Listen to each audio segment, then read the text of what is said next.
Nazi Germany made one critical assumption in 1942. Resistance movements cannot achieve strategic military objectives. Think about what resistance means to a modern military command. Resistance fighters blow up trucks on mountain roads. They ambush supply convoys and disappear before reinforcements arrive. They assassinate collaborators in village squares and melt into the civilian population by dawn. They cut telephone lines. They distribute propaganda leaflets. They provide intelligence to Allied forces operating hundreds of miles away. They are irritants, mosquitoes, a bloody, persistent nuisance that costs the Wehrmacht manpower, sleep, and ammunition. But nothing more, never more. They do not cut supply lines that feed entire army groups. They do not cripple railways that connect continents. They do not paralyze logistics networks that span 1,000 miles. And they certainly do not force Adolf Hitler himself to rage in fury in the Führerbunker because a handful of men with hundreds of pounds of explosives just changed the course of a theater of war.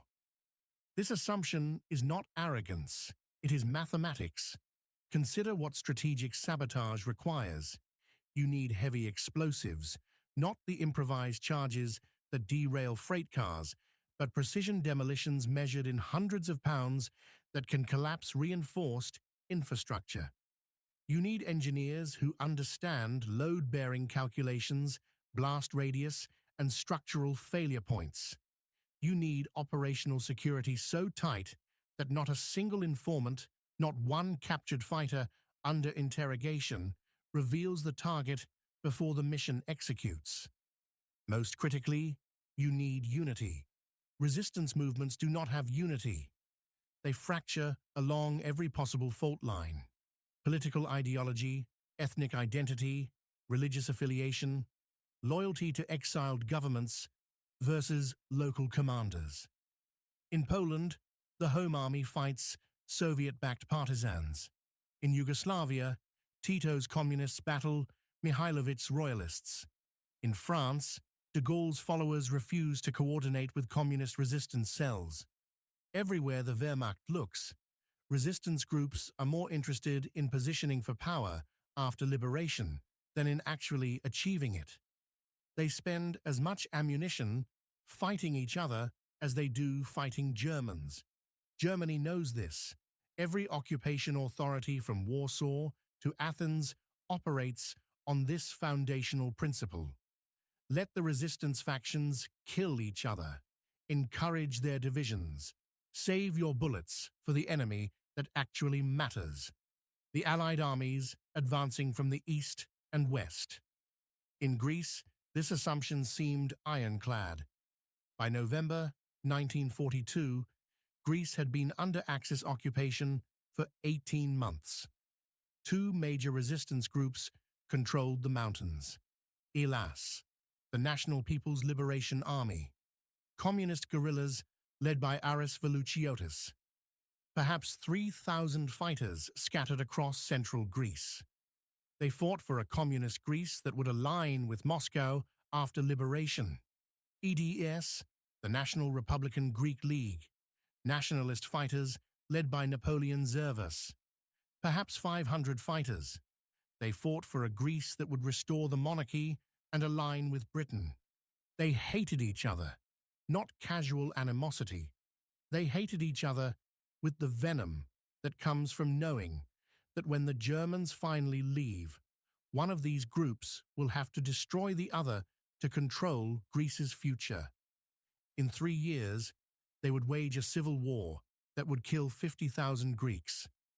Right now, in November 1942, they refused even basic cooperation. British liaison officers reported firefights between ELAS and EDES patrols, Greeks killing Greeks, while Italian and German troops occupied the valleys below, unbothered. The idea that these groups could cooperate on a precision sabotage operation targeting the single most critical piece of infrastructure in occupied Greece was delusional. But in November 1942, two British officers parachuted into the mountains with a plan that Cairo itself didn't believe would work. They were about to prove that strategic sabotage was not just possible, it was inevitable. Lieutenant Colonel Eddie Myers is 36 years old when he steps out of a Halifax bomber at 3,000 feet over central Greece. The date is October 1st, 1942. The time is just after midnight. The moonlight barely illuminates the rocky terrain, rushing up to meet him. His parachute opens. He lands hard in a shepherd's field, somewhere in the Pindus Mountains. His second-in-command, Major Chris Woodhouse, lands 200 meters away. They are alone. They are armed with pistols, a radio, and hundreds of pounds of plastic explosives distributed across their 12-man team. Their mission, as briefed in Cairo, destroy the Gorgopotamos railway viaduct. Myers is not a demolitions expert. He is not a commando. He is a Royal Engineers officer with a methodical mind and a reputation for solving problems other men declare unsolvable.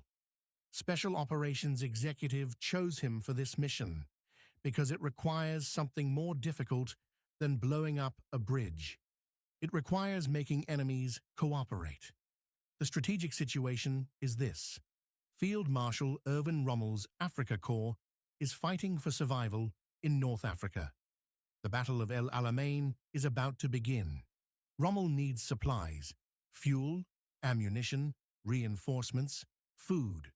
Those supplies travel from Germany through the Balkans, down the Athens-Thessaloniki Railway, to Greek ports, then across the Mediterranean to Libya. The Gorgopotamos viaduct is the choke point, a steel girder railway bridge supported by massive stone and concrete piers, spanning a gorge in central Greece. Every supply train heading north passes over it. Destroy the viaduct, and you sever Germany's supply artery to an entire front. British intelligence has been eyeing this bridge for months. Bombing it is impossible. Too narrow a target, too many civilian casualties, too much risk to Allied aircraft. A commando raid would require a battalion and invite German reprisals against Greek civilians. But a small team of local resistance fighters, guided by British saboteurs carrying military-grade explosives, that might work. That is, if the Greeks can stop trying to kill each other long enough to blow up a bridge. Myers knows the numbers. ELAS controls the mountains east of the viaduct. Perhaps 3,000 fighters, led by Aris Velouchiotis, a former schoolteacher turned guerrilla commander whose reputation for ruthlessness is matched only by his ideological rigidity. ELAS fights for a communist Greece. They see EDES as fascist collaborators. EDES holds the mountains to the west. Perhaps 500 fighters, led by Napoleon Zervas, a former army officer with royalist sympathies. Zervas views ELAS as Soviet puppets who will hand Greece to Moscow the moment the Germans leave. In 3 years, these groups will wage a civil war that kills 50,000 Greeks. Right now, they refuse to share intelligence, weapons, or territory. British liaison officers report firefights between ELAS and EDES patrols, Greeks killing Greeks while the Axis occupation continues. Myers' orders are clear. Unite them. Convince Velouchiotis and Zervas that killing Germans matters more than preparing to kill each other. Do it in 6 weeks. Then blow the bridge. He meets Velouchiotis first. The ELAS commander receives him in a mountain village. Velouchiotis listens to Myers explain the mission. He asks one question: will EDES be involved? Myers says yes. ELAS lacks the manpower to secure both approaches to the bridge. EDES must hold the western perimeter, while ELAS attacks the Italian garrison. Velouchiotis says no. ELAS will not cooperate with monarchist traitors. Myers travels west. He meets Zervas, Same briefing, same question. Will ELAS be involved? Myers says yes. EDES lacks the explosives and technical expertise. Both groups are necessary. Zervas says no. EDES will not operate alongside communist bandits. Myers spends 3 weeks moving between the two camps. He does not argue ideology. He makes a colder calculation. He tells Velutiotis, the British government is deciding which Greek resistance group to supply with weapons and gold. The group that destroys the Gorgopotamos viaduct will earn that support. He tells Zervas, when the war ends and the Allies decide Greece's future, they will remember which resistance group achieved strategic objectives and which one talked about politics while the Germans bled Greece dry. He is lying. London has made no such promises, but Myers understands that both men are fighting two wars, the one against the Axis and the one for Greece's future. He is offering them a chance to win credibility in the Second War by scoring a victory in the First. On November 20th, 1942, Velutiotis and Zervas meet face-to-face for the first time. They do not shake hands. They barely look at each other, but they agree. ELAS will provide 86 fighters. EDES will provide 52. Myers will lead the 12-man British demolition team. The target date is November 25th, the night of the new moon. They have 5 days. November 25th, 1942. 2,000 hours. You are standing in a pine forest 2 kilometers south of the Gorgopotamos viaduct. The night is cold, the kind of cold that seeps through wool and settles in your chest. There is no moon. The darkness is total, except for the distant glow of cigarettes. Italian sentries on the bridge, unaware that 150 men are closing in from 3 directions. Myers is beside you. He is checking the detonators for the 3rd time. His hands are steady. The British demolition team, 12 paratroopers trained in sabotage, carries hundreds of pounds of plastic explosive distributed in packs and canvas bags. This is not a small operation. This is enough explosive to obliterate a modern steel bridge. The plan is this. 86 ELAS fighters will attack the Italian garrison from the east. The garrison is stationed in a stone blockhouse 300 meters from the bridge. 80 Italian soldiers guarding what they believe is just another bridge in the middle of nowhere. While the firefight distracts the garrison, Myers and his 12-man demolition team will move to the bridge. They will plant charges on the 2 main spans, the critical steel girders that carry the railway across the gorge. Then they will retreat into the mountains before German reinforcements arrive from Lamia, 15 kilometers north. 52 EDES fighters will hold the western approach, preventing German reinforcements from interfering. Simple, direct, suicidal if anything goes wrong. 2,130 hours. The attack begins. You hear it before you see it. The sharp crack of rifle fire echoing across the gorge. Muzzle flashes light up the ridgeline. The Italians return fire, their machine guns chattering in disciplined bursts. Myers taps your shoulder. Time to move. The demolition team descends through the forest. 12 British paratroopers moving in single file down a goat path toward the viaduct. You can see the bridge now, steel girders spanning the gorge, supported by massive stone and concrete piers that rise from the valley floor. The firefight intensifies. Grenades detonate near the blockhouse. Italian voices shout orders. The garrison is fully engaged with ELAS on the eastern ridge. They have not noticed you yet. 150 meters. You are out of the tree line now, crossing open ground. The only cover is a shallow irrigation ditch. Myers gestures, everyone down. The team drops into the ditch. You crawl, 100 meters. An Italian sentry is visible on the bridge deck. He is looking east toward the firefight. His rifle is slung. He lights a cigarette. He dies without ever knowing you were there. One of the ELAS fighters, covering the approach, puts a bullet through his chest. The body crumples. 75 meters. The bridge is close enough now that you can see the construction. Steel girders, riveted together, painted dark to reduce visibility from air reconnaissance. The girders rest on stone piers, massive pillars of limestone and concrete driven deep into bedrock. This is modern engineering, designed to carry heavy freight trains. It will not survive what is about to happen. 50 meters. Myers raises his fist. The team stops. He points to the two main spans, the central sections where the steel superstructure carries the heaviest load. Those are the targets. Destroy them, and the entire bridge collapses. He divides the team into two groups, 6 men per span.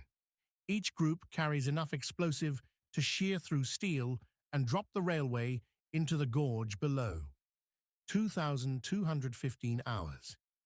You move to the first main span. The steel is cold under your hands. You place charges at the critical points, where girders meet supports, where load transfers from steel to stone. The explosive is malleable, packed in canvas bags. You press it tight against the steel structure. Above you, the firefight continues. ELAS fighters are pouring fire into the Italian blockhouse. The Italians are pinned, fully committed to their defense. The detonators go in. Military-grade timers. You set them for 30 minutes. The spring mechanisms begin their countdown. There is no stopping them now. The second group is working on the second span, placing their charges with practiced efficiency. These are professional soldiers, trained in demolition, executing a textbook sabotage operation. 2,245 hours. All charges are set. Myers checks both spans personally. He nods. 15 minutes until detonation. The team withdraws. You scramble back through the irrigation ditch, then sprint into the tree line. The firefight is dying down. ELAS fighters are pulling back according to plan. EDES fighters on the western approach report no German activity. The road from Lamia is clear, for now. 2,300 hours. You are 300 meters from the bridge when the charges detonate. The sound is not loud, it is obliterating. A physical force that compresses your lungs and rattles your bones. Multiple explosions in rapid succession, tearing through steel that was designed to support hundreds of tons. For half a second, the viaduct is illuminated in brilliant orange flame. You can see the blast wave ripping through the steel superstructure. Girders twisting, rivets shearing, support beams buckling under forces they were never designed to withstand. Then darkness. When your vision clears, the center of the bridge is gone. The two main spans have collapsed into the gorge. Steel girders, each weighing tons, tumble through empty air, hitting the valley floor with impacts that shake the ground. The stone piers remain standing, but they support nothing. The railway ends in mid-air, twisted steel dangling uselessly. The supply line is severed. For 10 seconds, there is silence. Then the Italian garrison erupts in chaos. German vehicles can be heard in the distance, engines roaring up the mountain roads from Lamia. Myers does not wait. He signals the withdrawal. 150 fighters, ELAS, EDES, British, disappear into the mountains. By the time German troops arrive 30 minutes later, the sabotage team is 5 kilometers away, moving through terrain where vehicles cannot follow. Nobody dies on the Allied side. Not one ELAS fighter killed. not one EDES fighter engaged, not one British paratrooper captured. The mission is complete. This is the kind of history that gets forgotten, not because it doesn't matter, but because nobody's telling it. If you believe these stories deserve to be remembered, hit that subscribe and like button. Every subscriber helps us keep rescuing these moments from obscurity. November 26th, 1942. Dawn. German engineers arrive at the Gorgopotamos viaduct to assess the damage. What they find makes them radio Berlin immediately. The two main spans are destroyed, not damaged, obliterated. Steel girders twisted beyond recognition lie at the bottom of the gorge. The stone piers show stress cracks from the blast. The railway bed has simply vanished. This is not repairable. This must be rebuilt from scratch. Estimated repair time, 5 to 6 weeks. Minimum. In Berlin, Adolf Hitler receives the report. Multiple sources document his fury. He demands answers. Who authorized British saboteurs into Greece? Why was the Italian garrison unable to defend a static target? How did resistance groups that hate each other coordinate an operation of this sophistication? Nobody has good answers. The strategic consequences unfold immediately. Supply trains heading north from Athens back up at the railhead. Thousands of tons of ammunition, fuel, medical supplies, and food sit immobile, while Wehrmacht logistics officers frantically search for alternative routes. There are none. The Balkans are mountainous. Roads cannot handle military freight at the scale required. In North Africa, Field Marshal Rommel's situation deteriorates. He has just lost the Second Battle of El Alamein. His Africa Corps is retreating west across Libya, harassed by British armor, running desperately short of fuel and ammunition. Rommel needs supplies. The supplies he needs were supposed to be traveling from Greece to Libya through the supply network that now terminates at a destroyed bridge. The supplies are not coming. They cannot come. The railway is cut. Rommel writes in his diary with increasing desperation. November 30th, 1942. Supply situation critical. Fuel shortages prevent tactical maneuvers. December 8th, 1942. Forced to abandon vehicles due to lack of fuel and spare parts. December 12th, 1942. British pressure increasing. Cannot maintain cohesion without supplies. By December 15th, German engineers complete temporary repairs, a wooden trestle bridge spanning the gap. But 5.5 weeks of disruption have already occurred. 5 crucial weeks, during which Rommel retreated with insufficient supplies, abandoned equipment, lost positions he might have held. By January 1943, the Africa Corps has been pushed out of Libya entirely. Rommel withdraws into Tunisia. North Africa is effectively lost. The Gorgopotamos operation did not cause Rommel's defeat at El Alamein, but it ensured he could not recover. It turned a tactical withdrawal into strategic collapse. 1 bridge, 150 fighters, hundreds of pounds of explosive, 5.5 weeks of supply disruption at the exact moment when Germany could least afford it. The ripple effects extend beyond North Africa. In Greece, the success emboldens resistance groups across the country. British SOE increases support. More officers parachute in. More weapons are dropped. By mid-1943, sabotage operations multiply. Bridges blown, railways cut, German convoys ambushed. These operations force Germany to divert troops to Greece. Every soldier guarding a Greek bridge is a soldier not fighting at Stalingrad. Every division tied down by partisans is a division not reinforcing other fronts. In London, Winston Churchill reads the after-action report with satisfaction. He orders that Eddie Myers be decorated with the Distinguished Service Order. The operation becomes a case study in special operations doctrine. But there is one consequence nobody foresees. ELAS and EDES cooperated for exactly one night. After the operation, they return to their separate strongholds. The brief unity dissolves. By 1944, they are fighting each other openly. By 1946, they wage civil war that kills 50,000 Greeks. But for one night in November 1942, they proved something.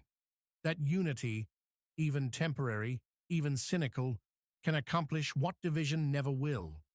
They shattered the assumption that resistance movements cannot achieve strategic objectives. Eddie Myers survives the war and lives to be 71 years old.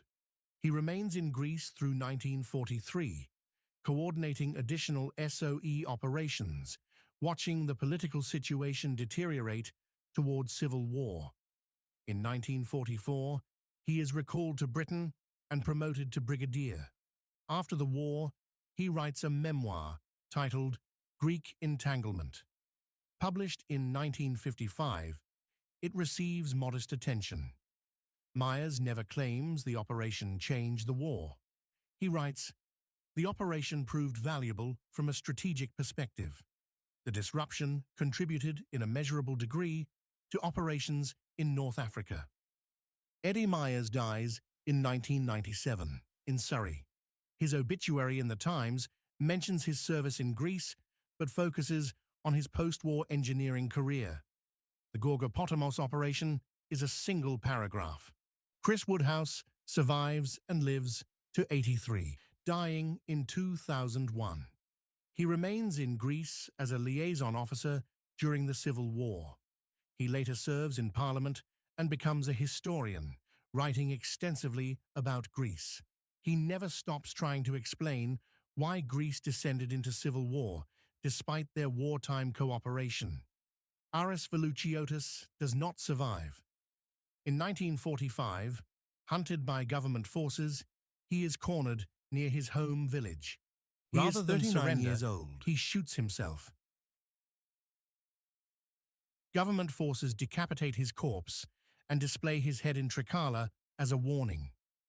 Napoleon Zervas survives but loses political influence. The monarchy he fought for is abolished in 1973. EDES disbands. Zervas dies in 1957, largely forgotten. The 12 British paratroopers who executed the demolition. Some received decorations, most returned to civilian life. Their names are recorded in SOE files but rarely appear in historical accounts. The Gorgopotamos viaduct is repaired, then rebuilt in the 1950s. Modern trains cross it daily. There is a small plaque near the bridge commemorating the operation. Most passengers do not notice it. But on November 25th each year, a ceremony is held. Greek veterans attend, fewer each year. British embassy officials attend occasionally. Wreaths are laid. The Greek national anthem plays. Then, everyone goes home. The trains continue running. The operation's legacy is proof that resistance movements can achieve strategic objectives when unified, even temporarily. Proof that small actions can cascade into enormous consequences. Proof that refusing to accept the rules as unbreakable can shatter them. The men who executed the Gorgopotamos operation were not heroes in any traditional sense. They were communists and monarchists who hated each other. They were British officers pursuing imperial interests. They were Greek fighters with incompatible visions of their country's future. They were not united by ideology or friendship. They were united by a mission that served all their different agendas simultaneously. And for one night, that was enough. If you just discovered a piece of history you'd never heard before, that like button helps us reach someone else who needs to hear it too. These stories don't tell themselves. Someone has to dig through military records, cross-reference sources, and make sure what happened actually gets remembered. If that matters to you, subscribe. Where are you watching from? Comment below with your city or country. And if you know any forgotten resistance operations from your nation, drop them. We read every single comment. Thank you for giving Eddie Myers, Chris Woodhouse, Aris Veluciotis, Napoleon Zervas, and the 150 fighters who proved that strategic sabotage is possible. The audience they earned but never received. They made history. You made sure it wasn't forgotten.